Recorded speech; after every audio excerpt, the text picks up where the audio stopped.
கண்டிப்பா இப்ப எல்லாருமே வந்து T20 வேர்ல்ட் கப்பை ஃபாலோ பண்ணிருப்பீங்கன்னு நான் நினைக்கிறேன். அண்ட் இந்த வாட்டி வேர்ல்ட் கப் வந்து ரொம்ப அன்பிரெடிக்டபிளா இருக்கு. ஒரு ரோலர் கோஸ்டர் ரைடு மாதிரி போயிட்டு இருக்குது. யார் எப்ப ஜெயிக்கிறானே தெரிய மாட்டேங்குது. அண்ட் டோர்னமெண்டோட மொத மேட்ச்ல இருந்தே அப்படிதான் இருக்கு. பாகிஸ்தான் நெதர்லாண்ட்ஸ் பார்த்துருந்தீங்கன்னா தெரிஞ்சிருக்கும். அதான் டோர்னமெண்டோட மொத மேட்ச்.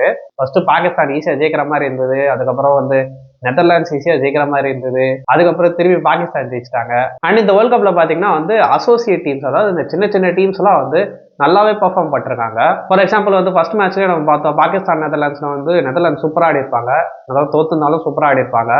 ஆப்கானிஸ்தான் சவுத் ஆப்பிரிக்கா பார்த்துருப்போம், அவங்களும் சூப்பரா ஆடி இருந்தாங்க ஆப்கானிஸ்தான். அந்த ஆப்கானிஸ்தான் சவுத் ஆப்பிரிக்கா மேட்ச் பார்த்தீங்கன்னா செம மேட்ச். ஆக்சுவலா 2 சூப்பர் ஓவர் போயிட்டு அந்த 2வது சூப்பர் ஓவரை 4 பால் 24 ரன் அடிக்கணும். அதுல 3 6 போய் அதுக்கடுத்து வைடு போய் அதுக்கடுத்து ஒரு பால் 5 ரன் தேவைன்றப்போ குர்பாஸ் வந்து அவுட் ஆயிடுவார் லாஸ்ட் பால்ல.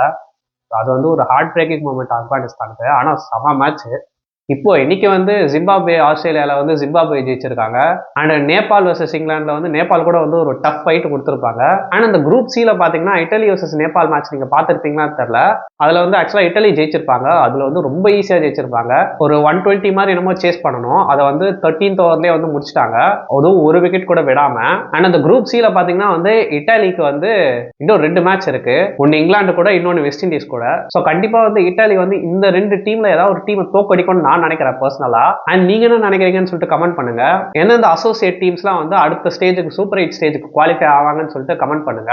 அண்ட் சேனலுக்கு புதுசா இருந்தீங்கன்னா மறக்காம சப்ஸ்கிரைப் பண்ணுங்க.